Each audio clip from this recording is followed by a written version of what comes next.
What's up, everybody? Welcome to Studio Wesley Live, our weekly hangout for Community Connection. I'm Derek, and got Grace and got Michael here. Giving a really great show. We're in the beginning of the middle of the summer. It's like the beginning of the middle of the summer, right? Like it's not the beginning of the summer, it's not the end, and can't say it's the middle because it's not July. It's like the beginning of the middle of the summer. But it's good to see everybody. Going to be a really fun show tonight. We're gonna have an opening question as we get into the space, and the opening question is, what do you prefer? Spring rains or summer rains? Michael, how you doing? What do you prefer? I'm doing good. You told me before we started that you couldn't tell me the question because you're like, you'll overthink it. So I've been trying to think of a way to overthink this.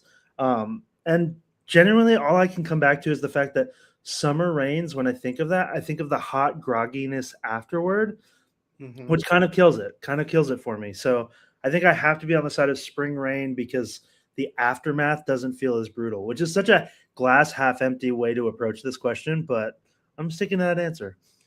I appreciate it because yes, like giving you more than like a couple of minutes, you would have overthought it, would have like looked on Wikipedia, would have asked a bunch of questions, probably called in like somebody else's opinion too. Like, and I love you for it all. And also, it's good to see you, my guy. Glad you're here. Grace, how you doing? What do you prefer, spring rain or summer rain? I prefer overthinking things. I because here's the thing is it's different in Atlanta than it is in Florida, you know, because of like the ocean and like the breeze and all of that. So I don't know. There's something about a summer rain, like they smell different. If you're somebody who like knows what the rain smells like, then like summer rain and spring rain smell different. Yeah, Um, yeah. Which so I don't candle? know. I like yeah, I appreciate the like refreshment of the rain when it's so freaking hot outside, you know? So like no, Mm-hmm. exactly, Asherith, exactly. Exactly. So like I don't know. I just I just I just love the rain. I'm an equal opportunity rain appreciator. I I can appreciate that. Mike, is the rain in Ohio like spring rain, summer, like are they different than what you experienced in Florida? Like, I want to say that our spring is a little colder. So like spring rain's like definitely like you sleep in the spring rain. Summer rain, I mean I can't get the it's not when it's raining. When it's raining, it's wonderful.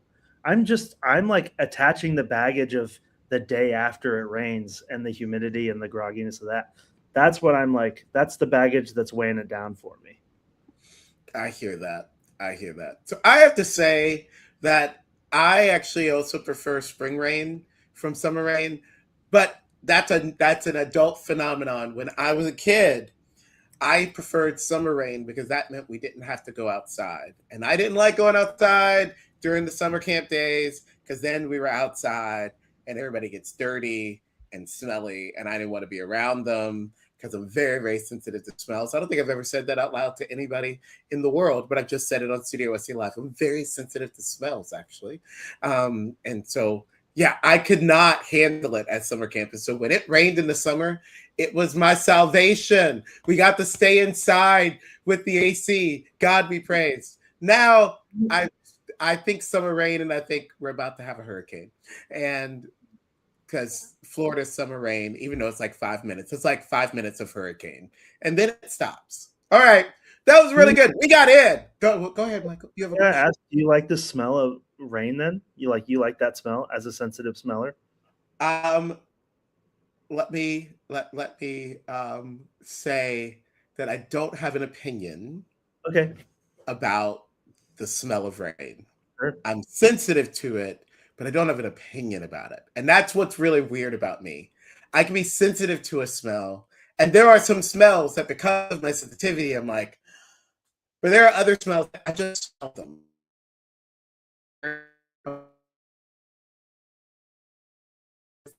Feels like other people don't know. Did I just go away for a second? I did. I saw it too. And I was like, I'm going away for a second. But I'm back now, right?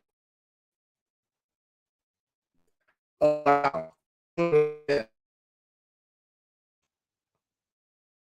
don't know what to say about that. But I'm He's back back. now, right? Back. You're back. Okay. Oh man. I do still have this locked and loaded if we need to play it. I was gonna say, I can just like turn my camera off and I can be Derek, and then I can also be Derek. We can all be Derek. and we can Okay. all move All into right. the next segment. All right. I'm sensitive to smells, but I don't have anything about spring or summer rain smell. Let's go to highlight of the week. Let's go. Let's go.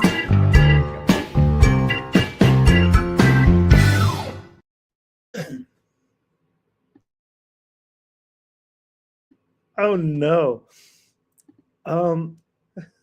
Well, Our Grace. highlights of the week. Yeah, me and Grace I are would love to co-hosting talk now. about them. Yeah, we're Yes. co-hosting. Grace, tell me about your highlight of the week. Yeah. So my highlight of the week is that like my personal highlight is different than the one that we're going to talk about today, but they're related. Mm. So my personal highlight is that I got to see 5 Seconds of Summer, who I love so much. I saw them on Tuesday, and they came to Atlanta. And they have just been having the best time ever on their tour. I've been having the best time seeing it. They're up to their typical antics, but they're doing a lot of fan service where like they're doing things that they know the fans want that will just like make the fans super happy. One of those being surprise songs.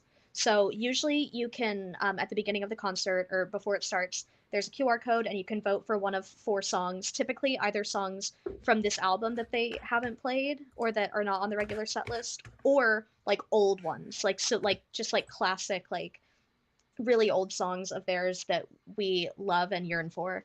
um but when they performed at Madison Square Garden, which is what my link is, they performed Teenage Dirtbag, which is so cute because they when they were like getting together in like the early 2010s or like mid 2010s ish, they or early to mid, they performed covers on YouTube, and one of them was Teenage Dirtbag, and they're just like these scrawny little like Australians and New Zealanders in their little tank tops, and like their accents are so strong and they're just so precious, and I love them.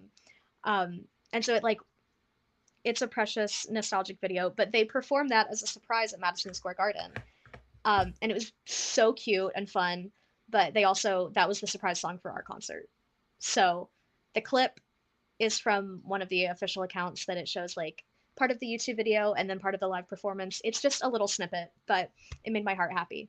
And I love them for so many reasons. But it was really special to get to like listen to them perform. It always is, but I love them. That's all. Okay, am I back? Okay. So I missed the whole like you played the little clip thing, the bumper, and I missed all of it, didn't I? Didn't I? Yeah, we decided that me and Grace are co-hosting now, That's great. That's great. but only when you leave. I think Only we're when I all leave. hosts. Yeah, That's it, we probably all should be, and maybe it's just a reason why people my age shouldn't be on Studio Wesley Live. I will say, Grace, as a fellow producer now or co-host, I'm sorry that I jumped the gun on the Teenage Dirtbag cover. I feel like you were leading that in so well, and I Oh, just it's threw okay. right up. This is the It's song okay. I did. And so Didn't they're Taylor, doing this random song that nobody knows, that right, we actually don't even know the title of it. Um, didn't Taylor Swift do this at her thing where she would just play a random throwback song and nobody ever knew yeah, what it was going to be? That's awesome. yeah. So Taylor did it. Hers was a complete surprise. Yeah. But Five Sauce let us vote for it. Except Madison Square Garden night 1, the 4 options were just a bunch of question marks, and people were like, "What in the world is happening?" And it's because they prepared Teenage Dirtbag, and it was super cute. They had like their like graphics, which the graphics for their performances are freaking beautiful. They're so impressive. As like a tech person, it makes me want to drop everything and just tech produce for the rest of my life. Um, but they had like the screens behind them were like they had like a YouTube feed backdrop. It was so cool. But Well, anytime they do fan service for people, I respect performers. I need to add this to the list of things I'm supposed to watch this summer, which somebody's going to put together, and then I'll be able to, watch the things that I said I'd watch. So It's on my Taylor, that Notion. I just said Taylor because I saw that Ashworth wrote Taylor. Grace, thank you for that great highlight. Very, very awesome. Michael, what's your highlight for this week? Ashworth's comment is actually a great lead-in to my highlight because I wanted to just bring up that I saw Toy Story 5 recently. And how was it? So, okay, this is what I want to say. Is it a perfect movie? No. Did I love it? Absolutely. Not only because of nostalgia, but also just because I think the topics that they're handling are quite nice, right? I think they handle the whole technology and the new generation thing really well. I think they show some really strong parenting in the movie, and then additionally, I think the whole movie just kind of celebrates being weird and different, which I think is really exciting and wholesome also. So I like the movie for all of those reasons. Again, is it a perfect movie? No. If you're like really beholden to, oh no, am I frozen? Oh, okay. You guys are standing so still. If you're really beholden to the rest of the Toy Story franchise, I'm sure it'll go either way. But overall, it's got good reviews, and I think that's why, because the subject matter is so wholesome, and it's really nice. Yeah, I have deep appreciation for the Toy Story universe, and I have to say, Toy Story 3 did give me a bit of a traumatic event. The incinerator scene was intense, and I was not ready for it. But are we ever ready for these scenes in these animated movies that are supposedly for kids, and then adults have to go to therapy as a result of them? No, we're never ready for them. So I do intend to see Toy Story 5. I need to see Toy Story 4. And so what may happen is I may do a day of Toy Story 1 through 4 here at my home, and then head out and go see Toy Story 5. So that's possibly what the plan is going to be. So Michael, I appreciate you bringing that highlight to the table. Because I do love the way Toy Story tries to tackle some of these real issues of growing up, and like it's been really, really hard, particularly for Xers to like look back on their childhood, and I think to some degree it's been a little bit difficult for millennials to sort of like wrestle with the fact that their childhoods weren't perfect. And I don't say that as like a slam. Like I say that like for real. Like I think somewhere in the millennial mind, we thought we were supposed to have, and I'm going to put myself in the millennial space, even though I'm an Xer. We thought we were supposed to have like great childhoods, and we look back and we're like, there's like a lot of not great. And what do I do with this gap between what I thought I was going to have and what I have? So I think that Toy Story is one of those movies that sort of helps us as adults process a lot of that stuff. Yeah, so I'm glad you brought that highlight to the table. And Ashworth, always appreciative of all of your comments in the comments. Ashworth, always love it. So I will now go to my highlight. Hopefully I don't lose, bless you, Michael. Hopefully I won't lose connection. I don't know if I've ever lost connection that often in the live, but here we are. My highlight, what I wish was my highlight was that Vacation Manor, which is my favorite band that is also breaking up, came to Jacksonville last night. But that's not my highlight. That's just me saying that out loud, that I wish it was. My highlight is actually that tonight at 9 p.m. Eastern, y'all, House of the Dragon Season 3 is going to get started. God be praised. God be praised. Oh, I'm so excited. And the link that has been put in the comments is a link that if you know nothing about where we are with Season 3, it literally, the article from NPR starts out, it's not your fault. It's been 2 years. There's been a lot of ish that has happened in 2 years. It's very okay if you missed House of the Dragon or forgot where we were. In fact, at about 8 o'clock, this guy might be watching the last episode of Season 2 just to make sure my heart is ready for what comes next. But I am excited about House of the Dragon Season 2. I love the Game of Thrones universe completely. A Night of the Seven Kingdoms was spectacular. And I just think that Season 3 of House of the Dragon is going to, in a very different way, do some really good things for the cultural conversation in our world. So I am just lifting it up. I am always Team Rhaenyra, always Team Rhaenyra. The show is kind of set up for you to be Team Rhaenyra, which is difficult because if you're not a Targaryen fan, which I tend to not be, I tend to not be Team Targaryen, but I am Team Rhaenyra. So that there's a little bit of like living in the tension and holding both things at once. But oh gosh, House of the Dragon, I'm really Team Valeris. Like that whole clan, that family. I just people of color with blonde hair. I see y'all. I see y'all. And we love you. We love you for it. Okay, so that's my highlight. I hope you will watch House of the Dragon. It's okay if you don't. Content's rough. We live in 2026. We get rough content from our president. So I don't know what to tell you. But hey, here we are. House of Dragon season 3 starts tonight. If you don't have HBO Max, I'm sorry. I have nothing for you. Okay. Beautiful. I think we should go to announcements now.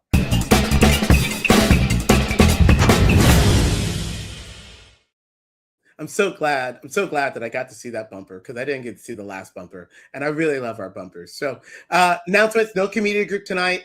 It's planned for next Sunday. So stay tuned, but it's planned for next Sunday. And hopefully we have a really good time in community group next week, but not this week. And it's not simply because House of the Dragon restarts tonight. Also, I have a thing that I have to do in the next little bit, so I won't be able to make it tonight. But community group next Sunday, that's our next scheduled one. Looking forward to seeing you there. And I think that's my only announcement. So yeah, I think we're going straight to words from the world.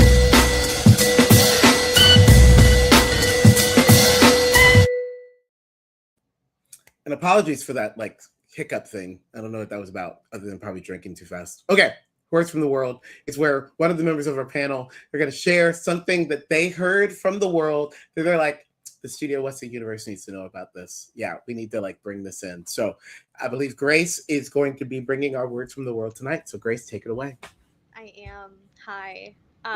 Okay, so there's and this feels like not something that I would typically pull from because I'm not a sport person. Um, I care about sports if there's a game happening in front of me, and then I'm like, yeah, and I'm like hooting and hollering, and like I'm a new person. Or when it's football season, I care a lot about the Jacksonville Jaguars because like those are my babies. I love the Jags. That's my home. I love them and I'm proud of them. And we are going to the Super Bowl. We are. We are.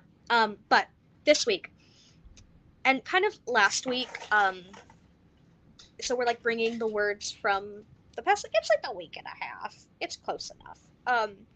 If you didn't know, the New York Knicks won the the men's basketball finals. Um, woo, woo.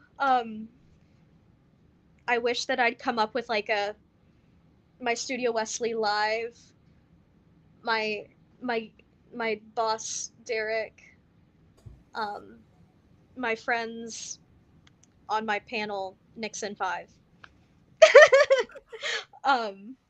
But yeah, so Yes. anyway, I say all this to say, the Knicks won, and there's been a lot of really funny like things that people have said about them winning, because it's like 53 years, I believe, in the making. But because of the win, Mayor Mamdani did organized and executed a ticker tape parade in New York City, which is like a very like classic New York thing, and it's just the city is running amok with like the best joy ever. It's wonderful to see. And people have asked like, is this actually like a thing? Like, does it actually feel this good? Does it feel as like ridiculously wonderful as it looks from the internet? And people who are in NYC are like, no, yeah, this is incredible. This is magic. But part of that is that Mamdani gave a speech. It's about 8.5 minutes. If you have not watched it, I highly suggest you watch it, and we'll have it linked somewhere. So we would love for you to watch it as well. But I wanted to just kind of discuss it with y'all. I pulled a couple quotes that I can go ahead and read, or if you want to give your like initial like 1 or 2 sentence thoughts before we get into the meat of it, I would love to hear like your firsthand thoughts on it too. So I'm gonna say real quick, my guy preached. He preached. yeah, yeah, That's all I gotta say. and he did. Mike. I don't want to steal your thunder, Grace, by talking about my things, but I will say a couple points that stood out to me. I was laughing because on the first listen, like I'm like sports, a lot of sports references, But then I started thinking more about how much I appreciated the acknowledgement of the past that the present is built upon. I think that's like an incredible statement that I'd love for us to talk about. I think that was like really nice, really nice to hear and to sort of express. He like goes through the list of like all the people maybe that weren't a part of this winning team, but that this winning team has sort of built upon. So I thought that was great. The other thing that I wrote down was you are allowed to think about the worst case scenario, but you better go out there and do something about it. That's the other like super strong thing where I was like, dang, that's like that's really nice, and like sort of like classic mental health thing, right? You can like it's okay to have bad days, but let's talk about the like solution oriented items. So I'll just point out those two things that I thought were really really neat about this.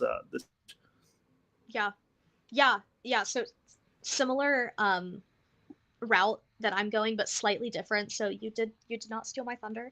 And really it's Mom Donnie's thunder and we're all dancing in the rain underneath it, you know? Um so that's the rain that I prefer. But so one, I have like okay, I have 5 notes that we could go in any direction with them. But one, I loved the way that he opened it up. Like we watched through, and then he lists these like raw, like desperate human, maybe not like desperate, but like these like very raw and like viscerally human experiences. So he's like, we watched it through TV screens in the shop windows. We watched it like shoulder to shoulder with people at the bar. We watched these games like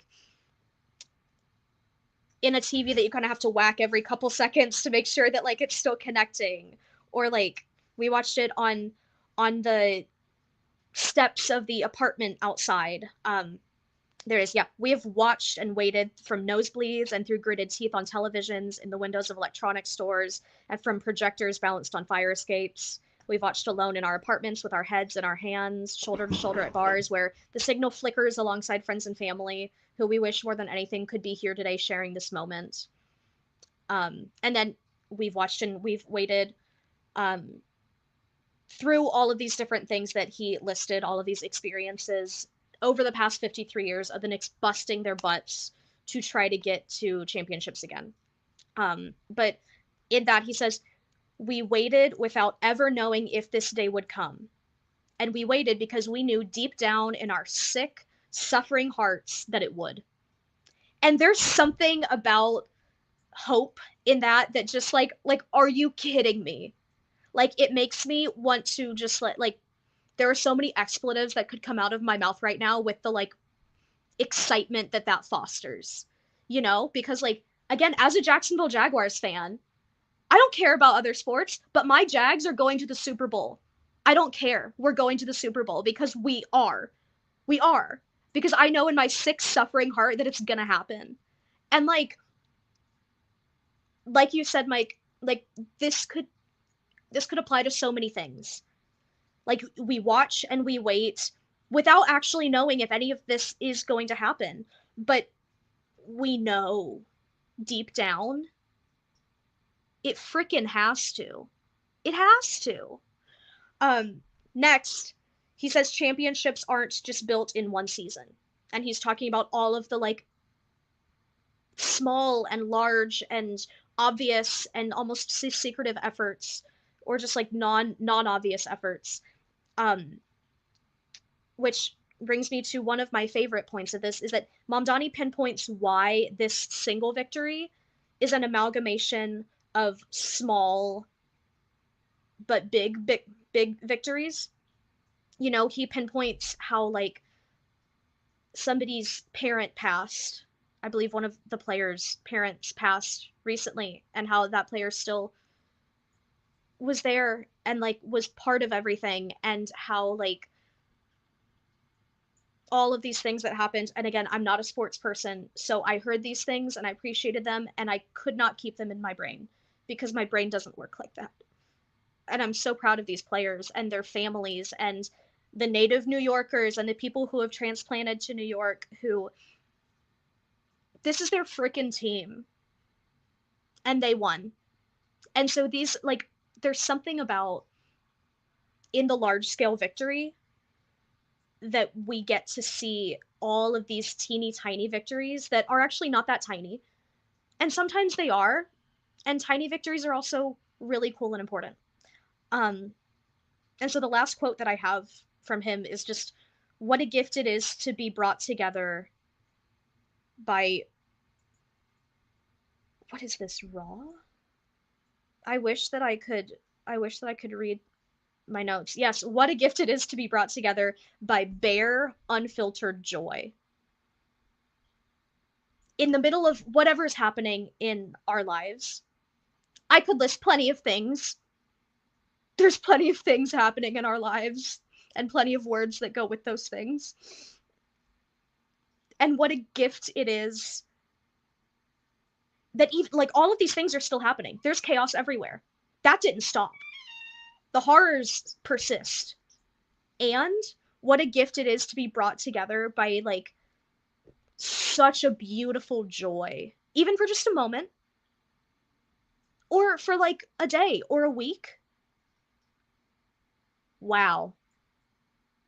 And it gets to be everybody's victory in your own personal intimate way. So I'm just it was beautiful. It was a beautiful speech. And if you're on TikTok, there's an edit of it that it's his speech and then Empire State of Mind plays in the background. That'll move something in your heart. So, Grace, thank you for bringing this word from the world. I mean, if there was ever like the quintessential like word from the world, like this is it. Like this is literally like a word, right? And there's something. I mean, I said like he preached that, and I saw a couple of folks on Threads just say like, Mamdani is a Muslim who also is a Baptist. Like, and I don't know any. It was a thread. I don't know if there's anything to that, but there's something about the power of communication and the ways that communication really does have the ability to like bring people together and to sort of weave a ton of history in one space and sort of make that history collective.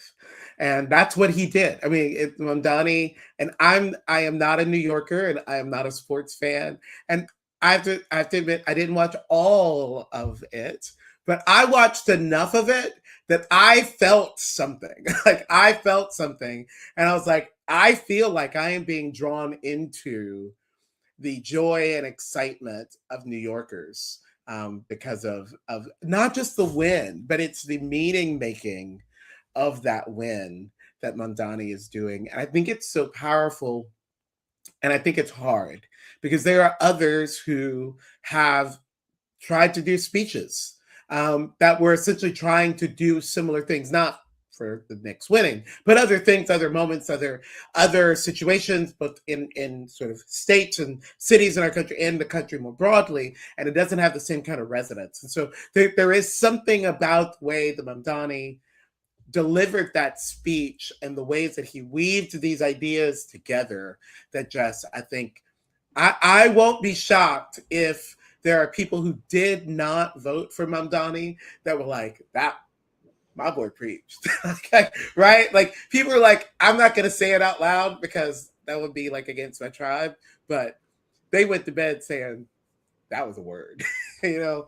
And so yeah, Mike, what are your thoughts? Well, I was just gonna totally agree with you. The like I don't think it's an easy thing given the world and all the context of everything that to give a speech where you can balance the positive with the like what am I trying to say? Like things are hard, so it's hard to live in the positive in the way that he did, while also again, I'm going back to that quote because I liked it so much. You're allowed to think about the worst case scenario, but you better go out there and do something about it. Like it was basically using joy to motivate progress, instead of instead of dumping on the joy to motivate progress. Does that make sense? Like sometimes you'll see people that are like, hey, I get that we're all happy right now, but we got to remember this. Whereas instead he's like, hey, because of this, right? Does that make sense? What I'm saying? Yeah. Well, Great. and that, Final like, words. Go ahead. I mean, similar thought for that, and final words, like Mom Donnie, like in this celebration, he pinpointed the joys and the sufferings that brought us to this moment, and like it's something that, like, and I'm not a politician either, so I have no means, I have no like credentials to comment on the success of someone's political strategy or not. That's my preface, but like he was the mayor of the city in that time, you know, like logistically he is the mayor of the city, right? But like he took the time, like he thought about what different people in the city have experienced over the past 53 years of the Knicks time. He took the time to think, like, why might this feel like a victory to this person? What struggles have these people lived through in the middle of a sport thing that's happening, right? Like what have been the experiences of the people that I've been voted to lead, and like made that livelihood part of this one experience.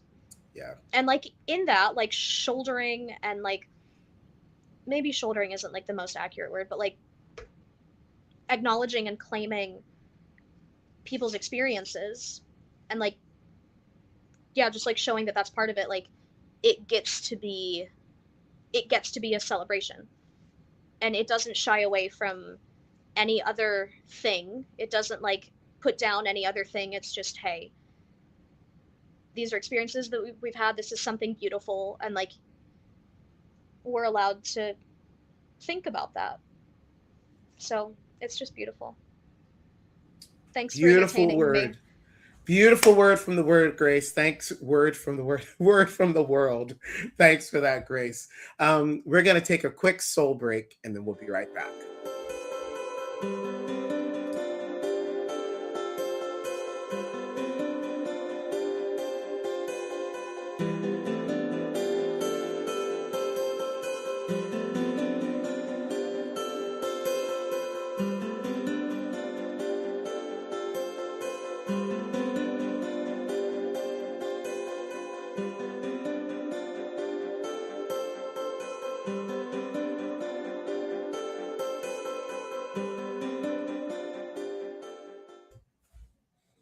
Awesome. It's been a really great episode tonight, Studio Wesley Live. As we're closing, I want to reflect on the Old Testament text from today. I was nerding out with Grace and Michael a little bit earlier about this week's lectionary text.